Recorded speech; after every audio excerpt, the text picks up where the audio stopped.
சும்மா இருந்த சங்கை ஊறிக்கெடுத்தானாம் ஆண்டி என்பதைப் போல மிகவும் அனாவசியமான மற்றும் உண்மை என்று நிரூபிக்க முடியாத ஒரு கருத்தை கூறி வசமாக சிக்கிக் கொண்டிருக்கின்றார் கமலஹாசன். தக் லைஃப் என்கின்ற படத்தின் இசை வெளியீட்டு விழாவிலே சென்னையிலே அவர் கூறிய ஒரு கருத்து சர்ச்சையை ஏற்படுத்தி இருக்கின்றது. அவர் கூற வந்தது என்னவோ ஓரளவு நல்ல கருத்துதான். வழக்கம் போல தேவைக்கு மேலே மிக அதிகமாக பேசி குட்டையை குழப்பிவிட்டு கன்னட மக்களின் விருப்பை சம்பாதித்திருக்கின்றார் கமலஹாசன்.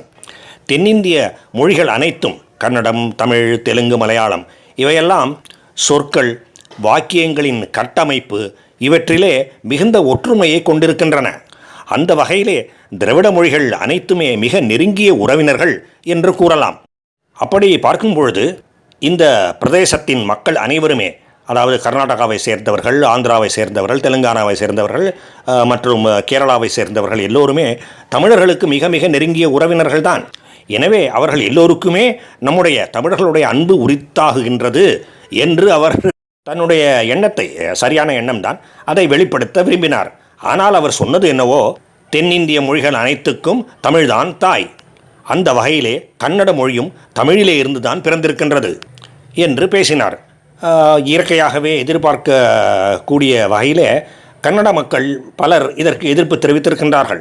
அதிலே முதலமைச்சரான சித்தராமையா அவர்கள் கூட அடக்கம்.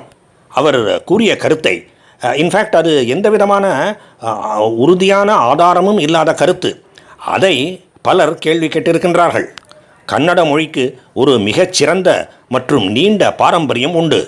அவை எல்லாமே நன்கு ஆவணப்படுத்தப்பட்டு இருக்கின்றன.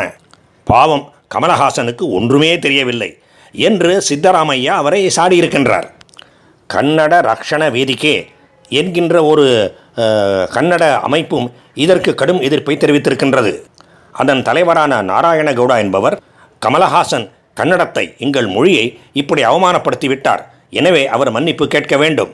அப்படி அவர் மன்னிப்பு கேட்கின்ற வரையிலே அவருடைய படங்களை கர்நாடகாவிலே திரையிட அனுமதிக்க மாட்டோம் என்று கொதித்து எழுந்திருக்கின்றார். அதை தவிர வேறு சில அமைப்புகளும் பல நகரங்களிலே தெருவிலே இறங்கி போராடி இருக்கின்றார்கள். பெங்களூரு, மைசூரு, ஹூப்பளி மற்றும் பெலகாவி முதலிய நகரங்களிலே இப்படி போராட்டங்கள் வெடித்திருக்கின்றன. இதற்கெல்லாம் பதிலளிக்கும் விதமாக கமலஹாசன் என்ன கூறியிருக்கின்றார் என்றால், நான் சொன்னது அன்பினாலே சொன்னேன், கர்நாடக மக்களும் நம் மக்கள்தான் என்கின்ற அன்பினாலே சொன்னேன், அன்பு ஒருபோதும் மன்னிப்பு கேட்காது என்று கூறியிருக்கின்றார் கமலஹாசன். மேலும் எதையும் இழிவுபடுத்தும் நோக்கம் எனக்கு இல்லவே இல்லை என்றும் அவர் தெளிவுபடுத்தி இருக்கின்றார். அவரிடம் இதுதான் பிரச்சனை, சொல்ல வருவது ஒன்று, சொல்வது இன்னொன்று. தமிழ்நாட்டிலே நாம் இதற்கு பழகிவிட்டோம், ஆனால் கன்னடாவிலே அவர்கள் இன்னும் பழகவில்லை, அதுதான் பிரச்சனை.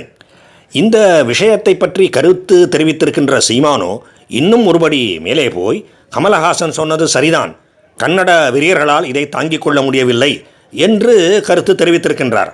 அவர் இந்த பிரச்சனையை இன்னும் குழப்பி தள்ளாமல் விடமாட்டார் போல் இருக்கின்றது. அவர்கள் கன்னட வெறியர்கள் என்றால் சீமான் யார்? தமிழ் வெறியர். என்ன பெரிய வித்தியாசம்?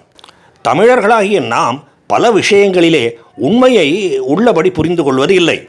எது உண்மை, எது உயர்வு நவிர்ச்சி என்று நாம் சரிவர புரிந்து கொள்வது இல்லை. யாமறிந்த மொழிகளிலே தமிழ் மொழி போல் இனிதாவது எங்கும் காணோம். சரி, உண்மைதான்.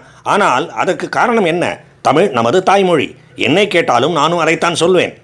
ஆனால் நாம் புரிந்து கொள்ள வேண்டியது என்னவென்றால், உடனே தமிழ்தான் ஆகச் சிறந்தது என்று பைத்தியக்காரத்தனமான முடிவுக்கு வந்துவிடாமல், கன்னட மக்களுக்கும் அப்படித்தான்.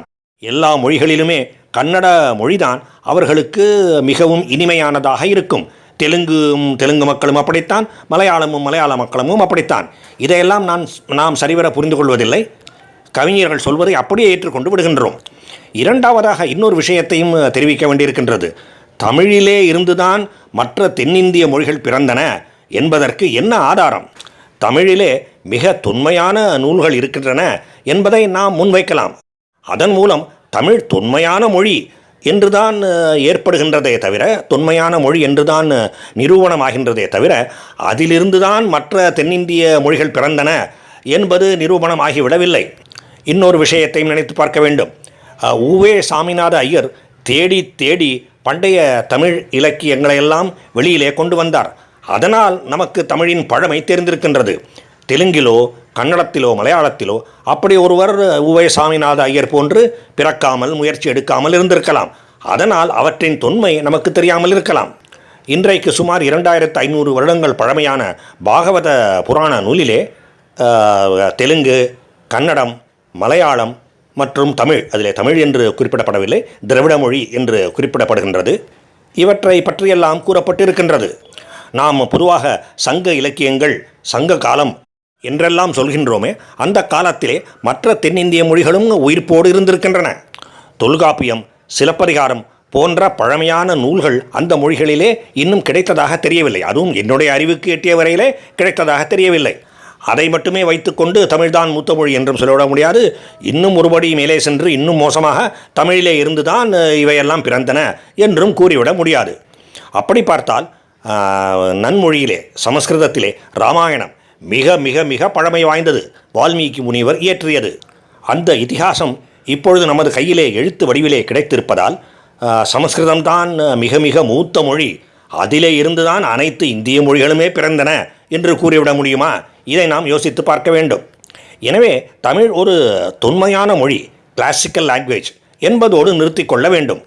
எங்கள் மொழிதான் மூத்த மொழி, எங்கள் மொழிதான் தாய்மொழி என்றெல்லாம் வாயிலும் வயிற்றிலும் நெஞ்சிலும் அடித்துக்கொண்டு பெருமை பேசிக்கொண்டு தெரியக்கூடாது. அது உண்மையா என்று கேட்டால் அதுவும் இல்லை.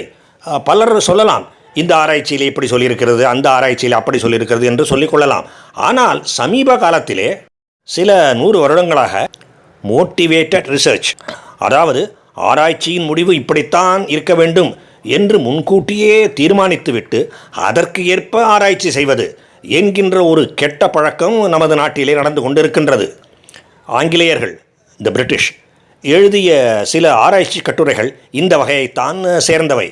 அவர்கள்தான் இந்த ஆரிய திராவிட என்று லூசுத்தனமாக உணர்வதை ஆரம்பித்து வைத்தவர்கள்.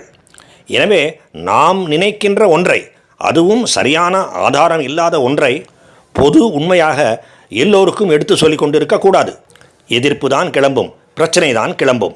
அதுவும் இந்த காலத்திலே இந்த மொழி அரசியலுக்காக மிக மிக அதிகமாக பயன்படுத்தப்படுகின்றது. மொழி அரசியல் செய்யப்படுகின்றது. எனவே அப்படிப்பட்ட மொழி அரசியல் செய்பவர்களின் கூற்றையெல்லாம் நாம் உண்மை என்று எடுத்துக்கொண்டு விடக்கூடாது. மேலும் ஆதாரம் இல்லாத அப்படிப்பட்டவற்றையெல்லாம் காரணமாக காட்டி தற்பெருமை பேசிக்கொண்டு தெரியக்கூடாது. அப்படி செய்வதன் மூலம் உருப்படியாக எதையுமே சாதிக்க முடியாது. பிளவுகளும் வேறுபாடுகளும் தான் மிஞ்சும். அரசியல்வாதிகளுக்கு என்ன, அப்படிப்பட்ட பிளவுகளையும் வேறுபாடுகளையும் அவர்கள் ஆதரிப்பார்கள் ஓட்டு வங்கிக்காக. ஆனால் பொதுமக்களாகிய வாக்காளர்களாகிய நாம் எப்பொழுதும் விழிப்புடன் இருக்க வேண்டும். நாம் நம்முடைய தாய்மொழியின் மீது பேரன்பு செலுத்துவது இயல்பான ஒன்று.